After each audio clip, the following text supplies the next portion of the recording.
네, 할렐루야. 오늘 요한복음 14장 1절에서 7절 말씀으로 하늘의 축복을 기대하라라는 제목으로 함께 말씀을 나누도록 하겠습니다.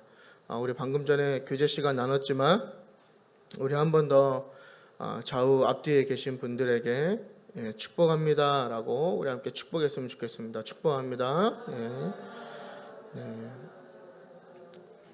네, 여러분 축복받는 삶이 되시길 바랍니다. 말씀을 나누기 전에 한 가지 질문을 좀 하고 싶은데요. 여러분들이 생각하시는 축복이 무엇인지 우리 좀 스스로에게 질문을 해봤으면 좋겠습니다. 내가 생각하는 축복이란, 내가 어떤 삶을 살 때 이러한 삶을 사는 게 축복받은 삶이다라고 각자 이렇게 정의하는 그 기준들이 있을 거라 생각을 합니다.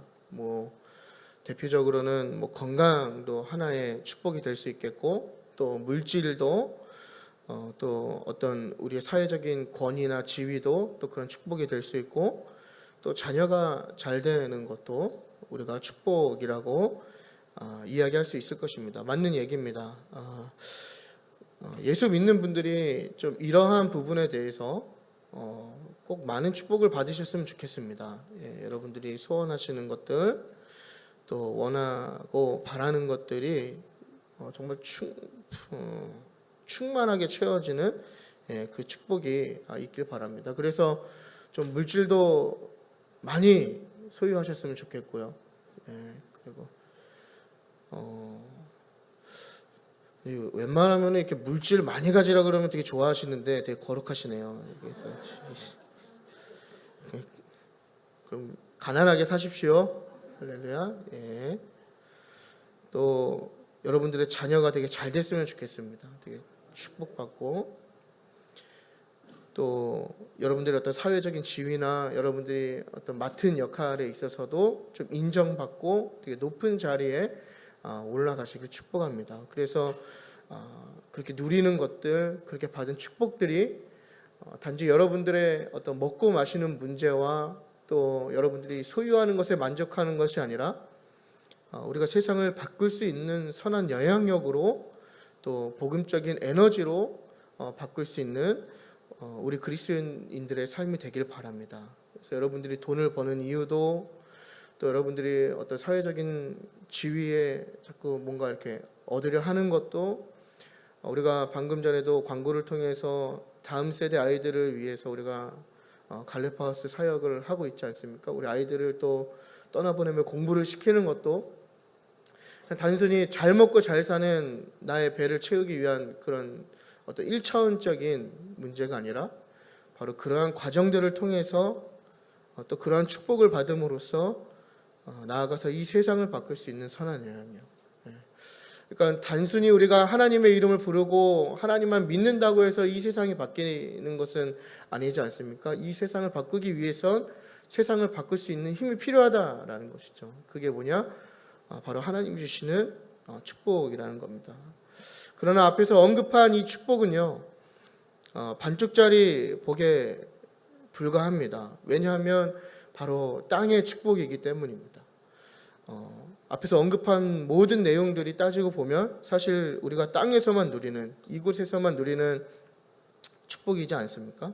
되게 제한된 복이라는 거죠. 여러분들이 정말 영원한 그 하나님 나라에 갔을 때 사실은 아무런 도움이 되지 않는 축복에 불과합니다. 그러지 않습니까? 내가 여기서 빌딩을 몇 채를 갖고 있든, 내 자녀가 어느 대학을 나와서 어떤 직업을 갖고 있든, 내가 여기서 100년을 살든 200년을 살든, 사실 하나님의 나라에서 그 기준으로 바라볼 때 되게 무의미한 것들이죠. 되게 이 땅에서만 제한된 복이라는 것을 우리가 알 수 있습니다. 그러니까 어떻게 생각해 보면 이 땅에서 받는 축복이 되게 하나님께 감사하고 좋은 것이지만, 조금 더 우리가 어떤 종말론적인 개념에서 좀 우주적으로 이렇게 바라볼 때 되게 잠시적인, 일시적인 축복에 불과하다라는 것이죠. 그렇다면 나머지 그 반쪽의 복은 무엇이냐? 바로 하늘의 복을 받는 것입니다. 하나님의 사람은 하늘의 복을 받아야 됩니다. 여러분 동의하십니까? 하늘의 축복을 받는 삶이 되는 것이 진짜 복을 경험하는 것입니다. 물론 이 땅의 복도 다 하나님이 주시는 거죠. 우리가 얘기한 이 땅에서 누리는 많은 복들도 하나님이 허락하시고 하나님으로부터 온 것을 우리가 인정하지만 그것보다 더 중요한 것은 뭐냐면 하늘의 축복은 우리가 이 땅에서 누리고 생각하는 것보다 훨씬 더 완전하고 훨씬 영원하고 훨씬 높은 차원의 축복이라는 거예요. 그래서 우리가 2023년을 시작하는 이 시점에 오늘 말씀을 통해서 하늘의 복이 무엇인지 알고 우리가 그 하늘의 복을 더 사모하고 기대하는 우리의 삶이 되기를 바랍니다. 그렇다면 하늘의 축복이란 게 무엇일까? 우리가 이 질문을 던져볼 수 있는데요. 하늘의 축복이란 뭘까요? 이 창조 후에 아담으로 인하여서 온 인류의 죄가 들어오게 되지 않습니까? 고린도전서 15장 21절을 보면 사망이 한 사람으로 말미암았으니 또 그 22절에 보면 아담 안에서 모든 사람이 죽은 것 같이 되었다라고 이야기합니다. 그러니까 아담으로 시작된 그 죄가 결국엔 온 인류 가운데 스며들어 왔고 그 죄의 결과로 하나님과의 관계가 단절되었다라는 것을 성경이 우리에게 이야기해 줍니다. 원래는 하나님이 우리를 창조하셨을 때 하나님과 친밀한 교제에 있어야 하고 우리가 하나님의 어떤 정말 심히 보기 좋은 창조물로서 하나님과의 관계와 하나님 품 안에 있어야 하는 그런 존재가 이 아담의 죄로 인하여서 하나님과의 원수가 되는 그런 죄의 결과를 맞이하게 되었다는 것입니다. 그래서 로마서 6장 23절을 보면 죄의 삭은 사망이다라고 우리에게 이야기하죠. 그래서 죄로 인한 단절의 결과로 우리는 죽게 됩니다. 그게 바로 원죄라고 하는 것이죠. 그 결과로 영원한 죽음에 놓이게 되었습니다. 그래서 모든 인간이 어떤 윤리적으로나 도덕적으로 선한 일을 많이 할지라도 바로 이 원죄에서 스스로 자유할 수 없음을 성경은 우리에게 말해줍니다. 하나님이 창세기를 읽어보시면 아시겠지만 모든 만물을 창조하신 후에 좋았다라고 이렇게 말씀하시지만 그 인간을 창조하신 후에 뭐라고 말씀하시면 심히 좋았다라고 말씀하시거든요. 그러니까 이마고 데이라고 하는 하나님의 형상을 닮은 하나님의 속성을 공유받은 우리의 모습을 보면서 그 존재가 정말 아름답구나, 그 존재가 정말 사랑스럽구나 이렇게 말씀하셨는데 이 죄로 인하여서 그 모든 것이 파괴되고 결국에는 죽을 수밖에 없는 그게 바로 인간의 존재라는 것을 우리는 깨달아야 합니다. 인간은 그래서 스스로 그것을 구원할 수 없습니다. 그래서 하나님이 우리가 다 아는 이야기지만 예수 그리스도를 우리를 구원하기 위해서 보내주셨습니다. 그래서 고린도전서 15장 21절을 보면 죽은 자의 부활도 한 사람으로 말미암는다라고 얘기해요. 그러니까 한 사람으로 인해서 온 인류가 죽게 되었지만 반대로 또 한 사람으로 인해서 온 인류가 살게 되었다라는 것이죠. 또 22절을 보면 그리스도 안에서 모든 사람이 삶을 얻는다. 또 로마서 6장 23절을 보면 하나님의 은사는 그리스도 예수 우리 주 안에 있는 영생이다라고 이야기해주고 있습니다. 그러니까 한 사람의 희생을 통해서 바로 그 예수 그리스도 한 사람의 십자가 희생을 통해서 우리 모두가 죽음 가운데에서 또 죄의 노예에서 해방되고 생명을 얻게 되었다라는 것입니다. 이게 바로 복음이고 이것이 바로 하늘의 축복입니다.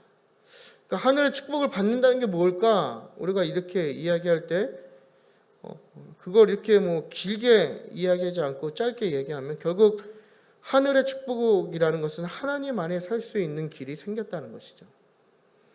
그러니까 심판받아야 하는 영원히 죽게 돼야 하는 인간이 역전해서 하나님 안에서 살 수 있게 되었다라는 겁니다. 우리 2절을 다 같이 보도록 하겠습니다. 2절을 보면 예수님께서 이제 제자들에게 내 아버지 집에 거할 곳이 많다라고 얘기하면서 내가 이제 그곳에 아버지 집에 거처를 예비하러 간다 이렇게 말씀을 하십니다. 여기서 이야기하는 많이 거할 곳 또 그 거처가 무엇을 의미할까요? 우리가 이렇게 뭐 거할 곳 이렇게 이야기하니까 대부분은 어떤 저택이라든지 어떤 공간의 개념을 먼저 떠올리지 않습니까?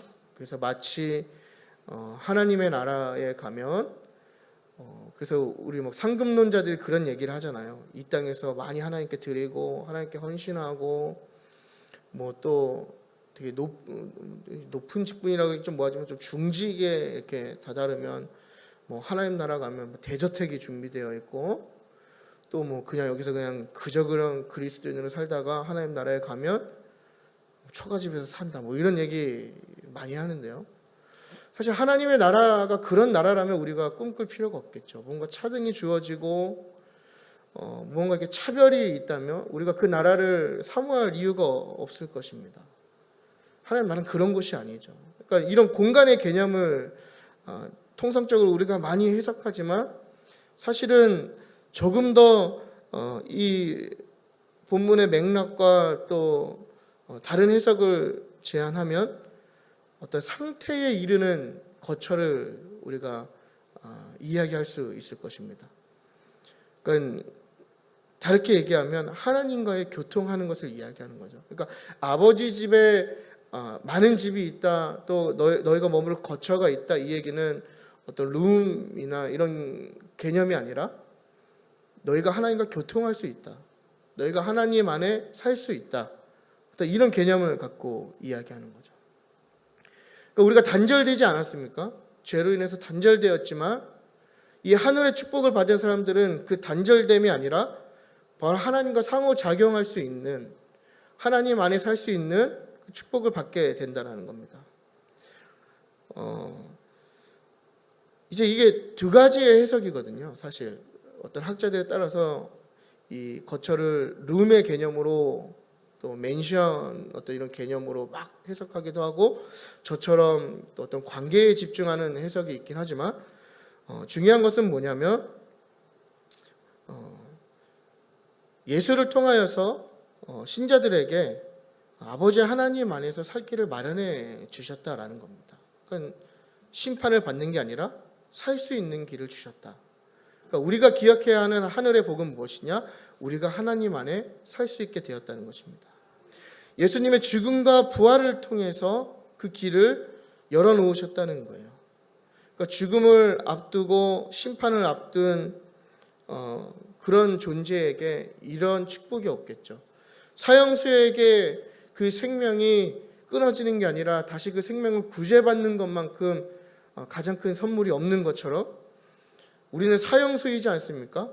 우리는 죄인이죠. 죄로 인해서 우리는 영원히 죽을 수밖에 없는 존재인데 그런 우리의 존재에게 하나님 안에서 다시 살 수 있는 길이 열렸다, 그럴 수 있다라는 것만큼 복되고 정말 뜻깊은 그런 축복이 없다라는 것을 우리가 동의할 수 있게 할 수 있을 것입니다.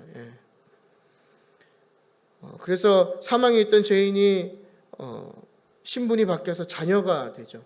사형수가 하나님의 자녀, 왕의 자녀가 되고 나아가서 그의 나라 안에 머물 수 있는, 하나님 나라에 머물 수 있는 복을 받게 된다는 거예요.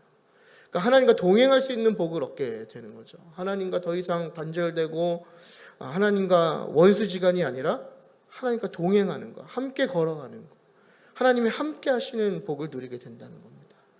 그러니까 여러분, 그리스도인들에게 사실은 뭐 그리스도인이라고 제안하지만 그리스도인 외에도 사실 인간이라는 존재에게 가장 높은 가치의 축복은 바로 이런 복이지 않겠습니까? 하나님과 동행할 수 있는 거. 어떻게 미천한 어떤 헬라 철학의 사상에서 보면 미천한 인간의 존재가 어떻게 신과 함께 동행할 수 있냐라는 말이죠.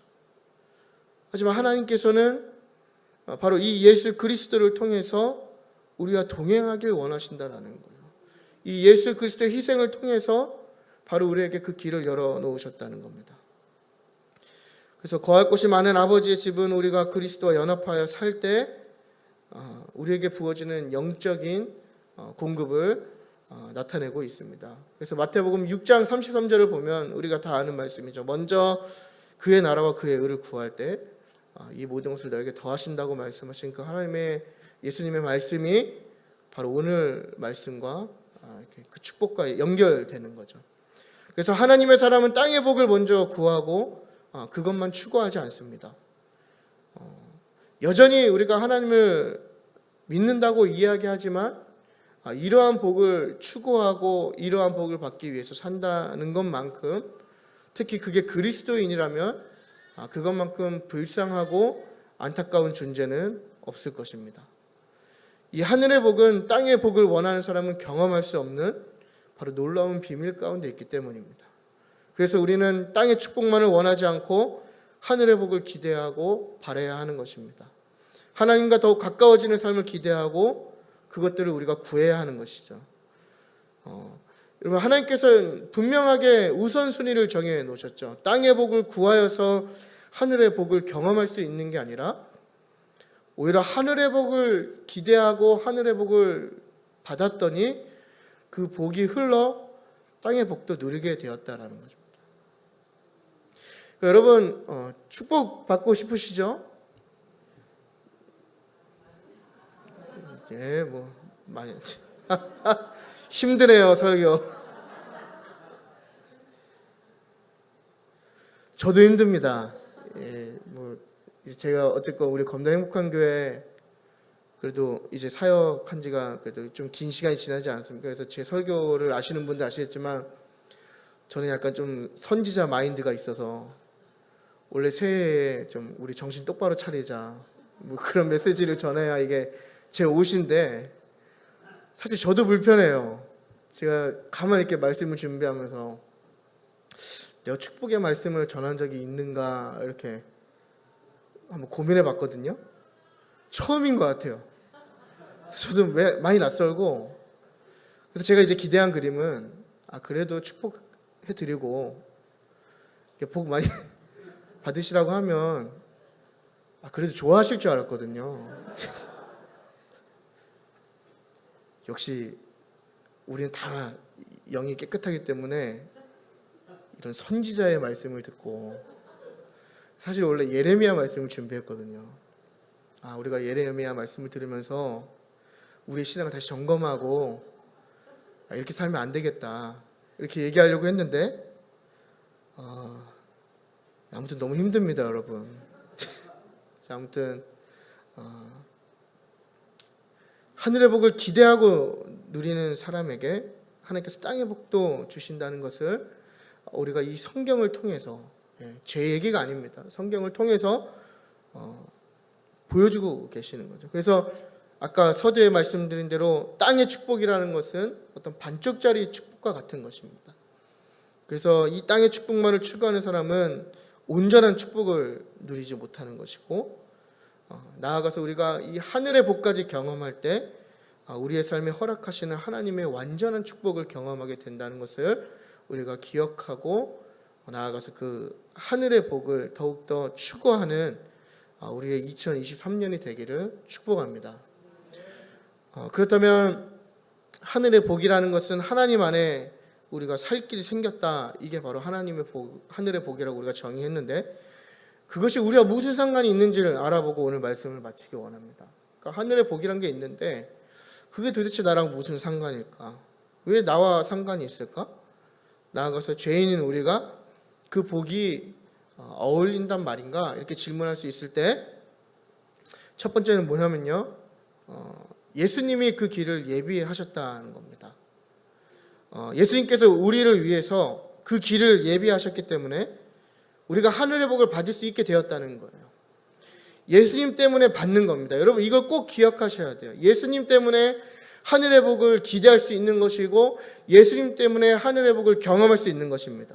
우리가 무언가를 노력하거나 우리가 무언가를 드림으로써 나의 행위와 나의 어떤 노력으로 그 복을 받는 것이 아니라, 이 하늘의 복이라는 것은 바로 오직 예수 그리스도를 통해서만 우리에게 값없이 주어지는 은혜와 같은 복이라는 거예요. 그러니까 내가 신앙생활을 열심히 하면서 수많은 공로를 썼는다고 해서, 그러니까 오늘날 한국 교회와 또 교회사의 여러 역사를 돌아볼 때 중세교회가 무너진 가장 큰 문제가 뭐냐면 이 공로주의잖아요. 하나님의 은혜를 사모하고 하나님께 어떤 죄인된 마음으로 그 은혜를 바라는 것이 아니라 내가 얼마를 드리고 내가 무언가를 하고 또 나의 죄를 어떤 돈으로 해결하는 그러한 공로 사상과 어떤 금전적인 문제로 신앙을 해결하는 것들, 그러한 것들이 바로 교회를 병들게 하고 무너뜨리지 않았을까? 마치 그 사도행전에 나오는 것처럼 성령을 돈으로 살려고 하는 사람처럼 그 은혜를 우리도 돈으로 살려고 하는 거예요. 나의 어떤 공로와 나의 헌신으로 그것들을 산다고 얘기하는 겁니다. 그래서 많은 사람들이 교회에서 열심을 하는 이유가 진짜 말 그대로 하나님의 나라를 세우는 것에 기뻐하는 것이 아니라 나의 그러한 헌신과 나의 드림, 물론 귀한 것이지만 우리 깊은 내면의 어떤 진실된 마음을 돌아보면 어느 한 구석에는 그게 바로 우리의 공로주의로 돌아설 수 있는 그런 충분한 가능성이 있다라는 것이죠. 마치 내가 그렇게 하면 하늘의 복이 주어진다고 얘기하는 거예요. 내가 그렇게 하면 우리의 자녀가 잘 된다고, 잘 될 것 같다고 뭔가 믿고 행하는 거예요. 내가 그렇게 하면 내가 계획하는 일들이 잘 풀릴 것 같고, 내가 무언가 하나님께 그렇게 열심히 하면 정말 많은 복을 받을 거라고 생각하면서 하지만, 오늘 이 예수님이 말씀하시는 건 뭐냐면 그 하늘의 복이라는 거, 나아가서 이 땅의 복이라는 것은 하나님이 주시는 것은 나의 행위가 아니라 바로 예수 그리스도를 통해서 값없이 주어진다는 겁니다. 이 얘기는 뭐냐면 우리가 얼마나 하나님 앞에 겸손해야 하는지, 우리가 나아가서 우리의 믿음의 신앙의 순수성을 지키기 위해서 얼마나 노력해야 하는지를 깨닫게 합니다. 14장 2절 우리 다 같이 함께 읽도록 하겠습니다. 시작.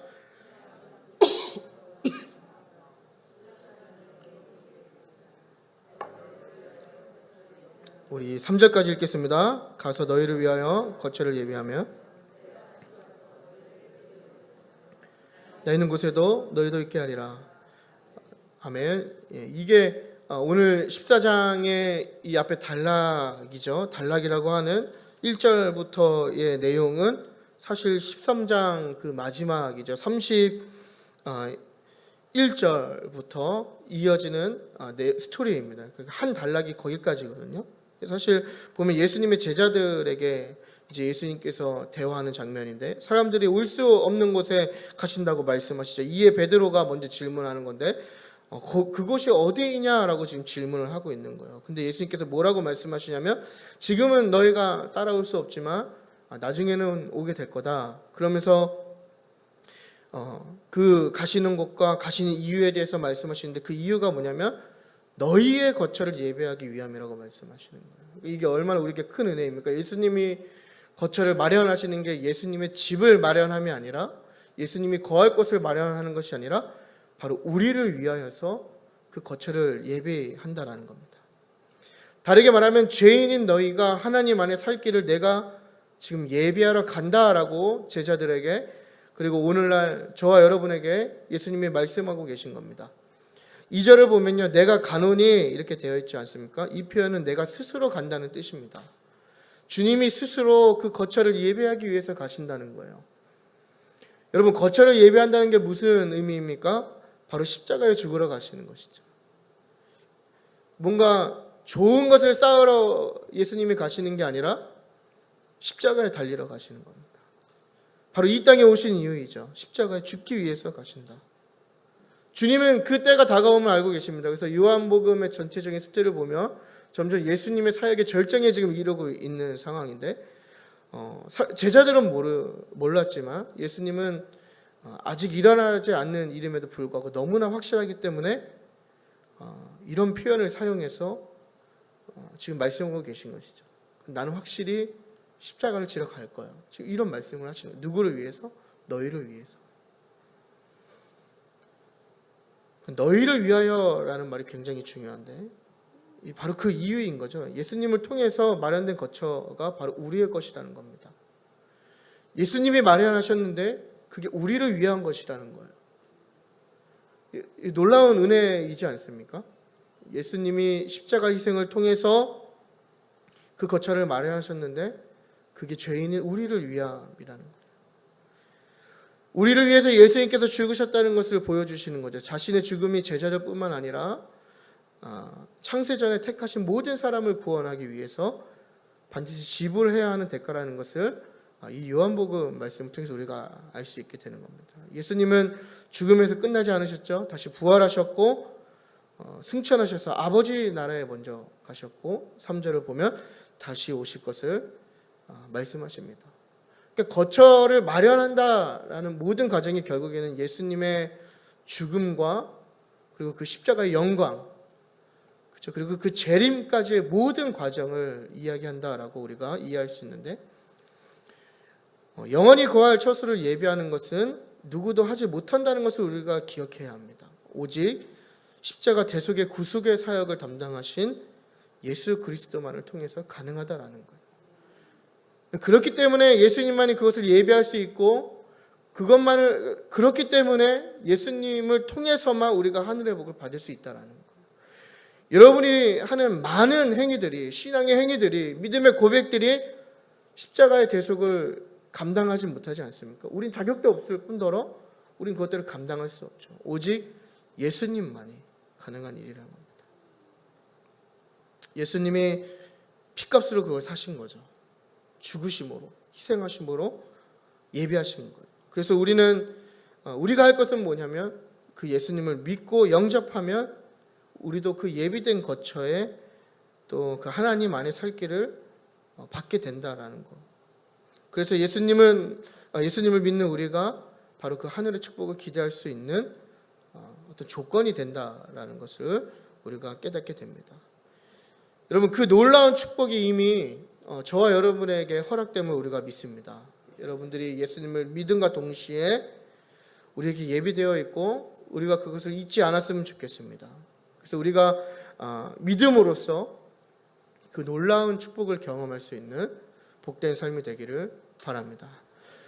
두 번째로 하늘의 축복이 어떻게 우리에게 임하는가?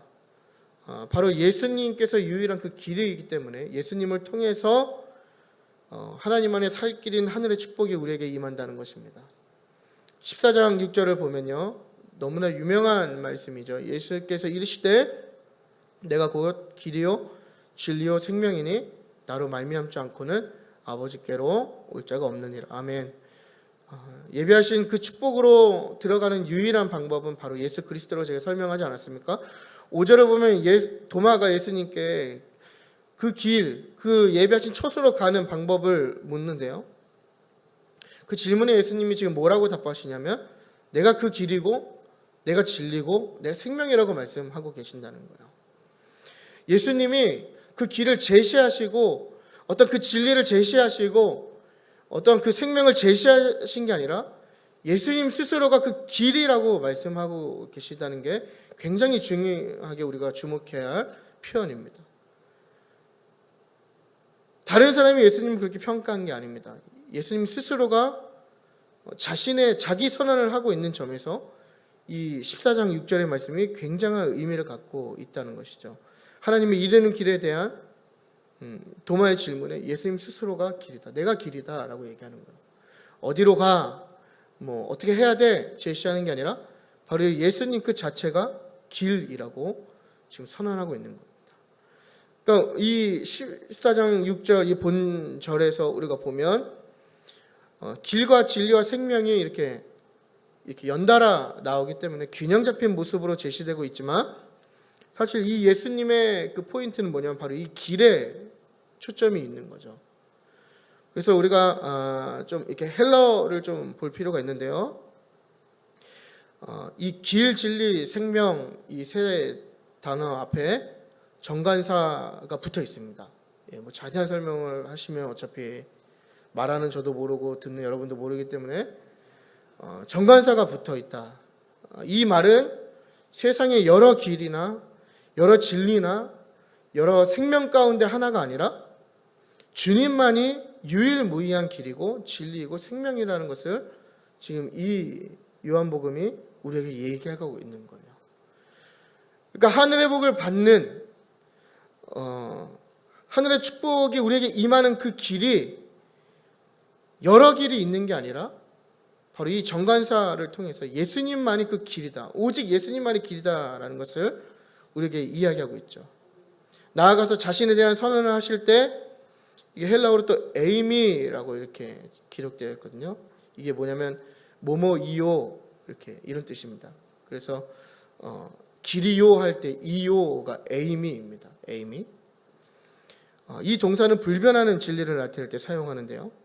예수님이 어떤 과거에 한때의 길이시고 뭐 진리고 생명이고 또 뭔가 미래의 어느 시점에 다가올 길이고 진리고 생명이 아니라 불변하는, 처음부터 끝까지 변하지 않는 바로 그 길이라는 것을 또 우리에게 보여주고 있는 것입니다. 동시에 에고 에이미라고 하는 나는 뭐뭐이다 라고 하는 이 헬라어 기록 단어거든요. 이 표현을 또 사용했는데 이게 나는 있다 이런 표현입니다. 나는 있다.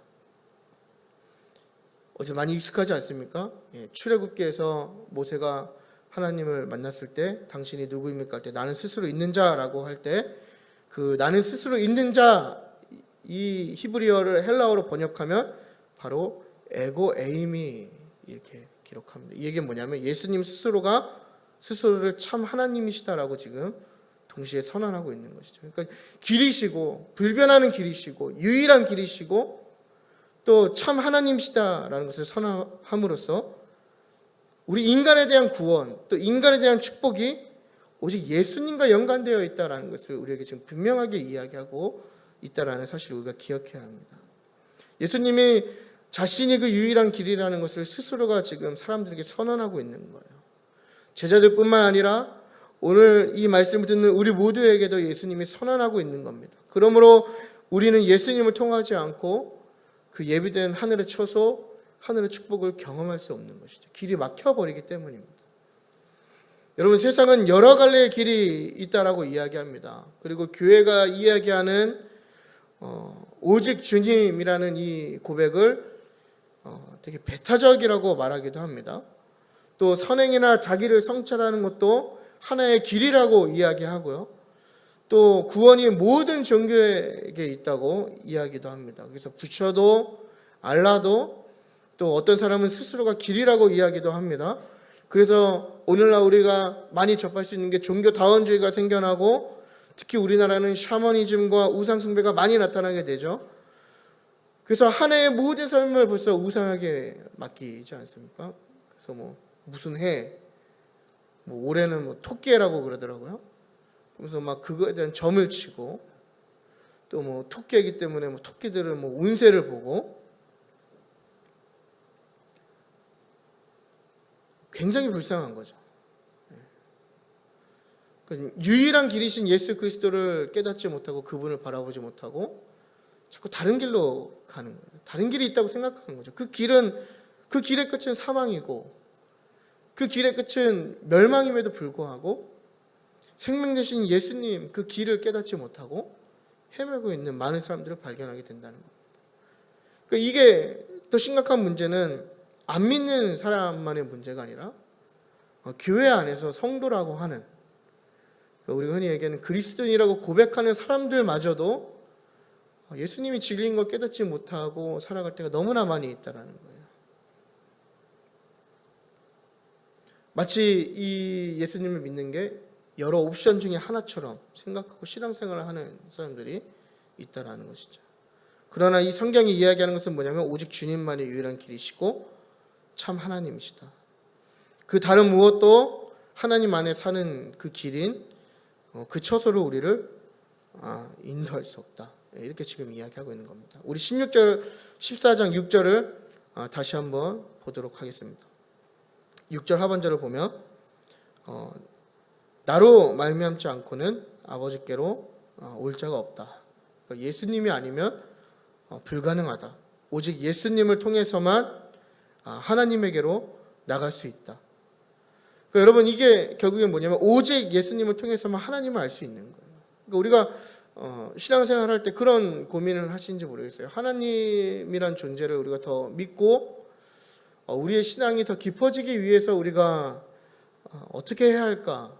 이런 건강한 고민 가운데 내릴 수 있는 정답은 무엇이냐면 바로 예수님을 더 간절히 구하는 거죠.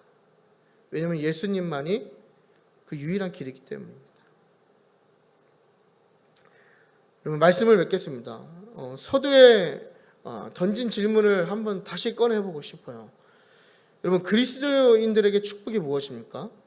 예. 여전히 우리가 이 요한복음 14장 말씀을 통해서 말씀을 나눴음에도 불구하고 여전히 축복을 떠올릴 때 땅의 축복을 먼저 떠올리고 또 그것을 추구하고 계십니까? 우리의 마음에 과연 이 하늘의 복을 얼마나 기대하고 사모하는지 좀 돌아보는 우리의 한 해가 되었으면 좋겠습니다. 과연 우리가 예수님을 믿는다 얘기하고 우리가 그리스도인이라 얘기하지만 정작 우리의 삶에 주어지는 태도와 선택과 우리의 삶에 가장 중요하게 여기는 가치들을 볼 때 사실 우리는 하늘의 복과는 아무런 관련이 없는 사람처럼 행동할 때가 얼마나 많이 있냐라는 거예요.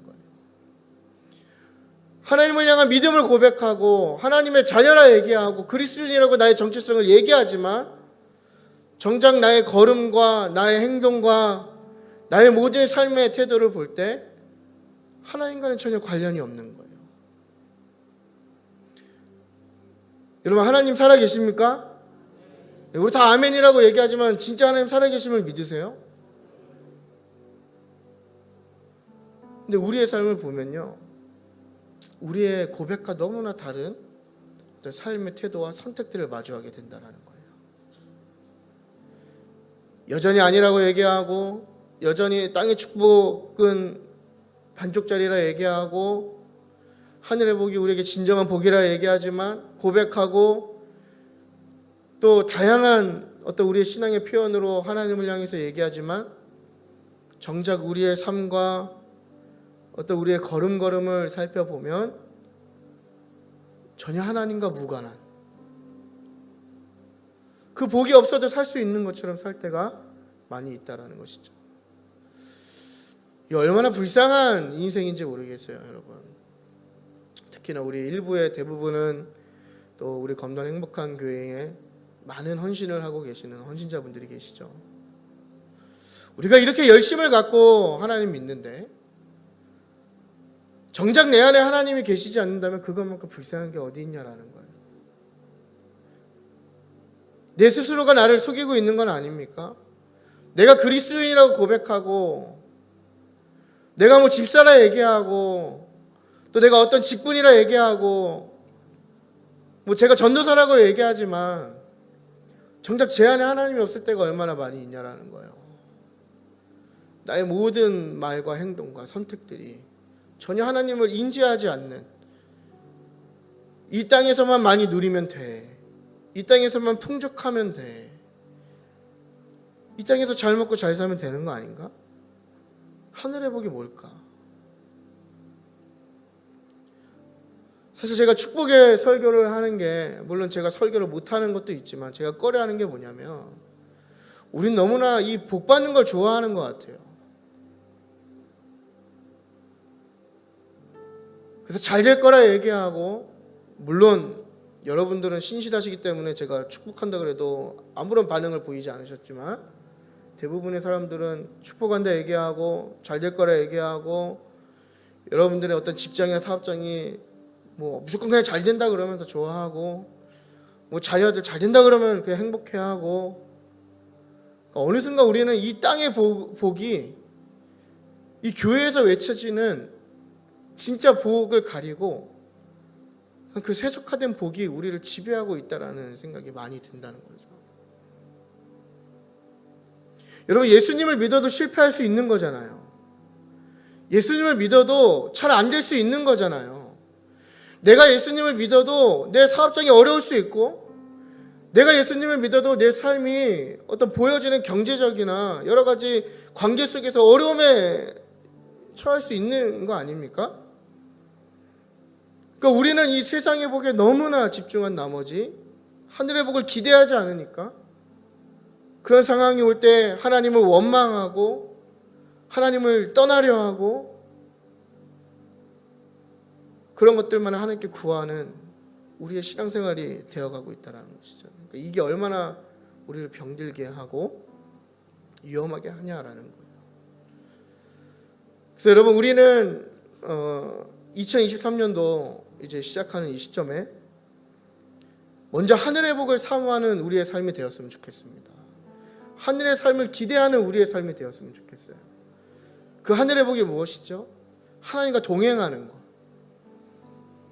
그 복을 받는 비결은 결국에는 내가 하나님과 더욱 동행하기 위해서 나의 모든 신앙생활의 방향과 가치와 목적을 거기로 향하는 거예요. 어떻게 하면 내가 하나님과 더 동행할 수 있을까? 내가 어떻게 하면 하나님과 더 가까워질 수 있을까? 내가 어떻게 하면 하나님과 더 깊은 교제를 가질 수 있을까? 그거에 수반되는 첫 번째 조건이 뭐죠? 바로 거룩함이죠. 이 카도시라고 하는 거룩입니다. 거룩. 다 단절되게 하나님이 주신 그 나의 삶을 더 거룩하게 할 수 있는, 오염시키는 것들을 절단하고 잘라내고 하늘의 복을 사모하는 것이죠.